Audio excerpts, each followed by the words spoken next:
លសាជាស្រុកកំណើតនាភៀងខាងកើតជាប់ដែនសីមាបង្បួជលជាតិរដូវវស្សា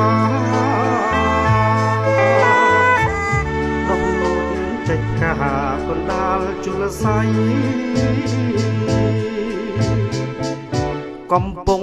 អំពិលវិលវិញមិនឆ្ងាយថ្មសឆោមឆាយរៀមតែងស្រមៃព្រៃមលុបពងទឹកចិត្តនឹកអាឡ័យគោកពោភងជ្រៃរៀមបានចាំច្បាស់អង្គកាញ់ត្រៃឃ្លោកសាងអនុសាកណ្ដោលជីវ៉ាបោះមិនបដូរផ្លាំងដងខ្ពស់សាឡាបកាស្រស់ស្រស់ណាស់រៀមបានប្រទះទាល់នឹងនេត្រាវត្តពោមន្ត្រីស្រីហើយនឹងបងយើងសាច់ចាប់សងចងក្រងវាសនាត្រពាំងស្វាយជែកធ្លាប់พูดពុំមានតែអ្នកតា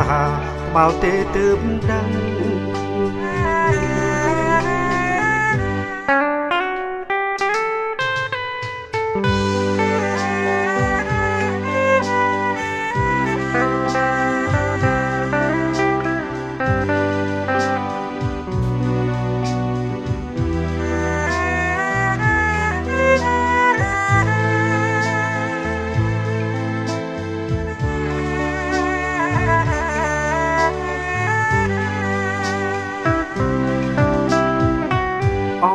កាញ់ត្រៃឃ្លោក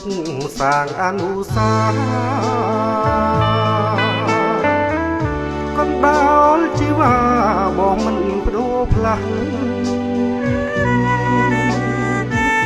លោកខ្ពស់សាឡាកាស្រស់ស្រស់ណាស់រៀមបានប្រទះផ្ទាល់នឹងនេត្រាវត្តពោមន្ត្រីស្រីហើយនឹងបងយើងសាច់ចាប់សងចងក្រងវាសនាត្រពាំងស្វាយជែកធ្លាប់พูดពុំមានតែអ្នកតាបាល់ទេទើបដឹង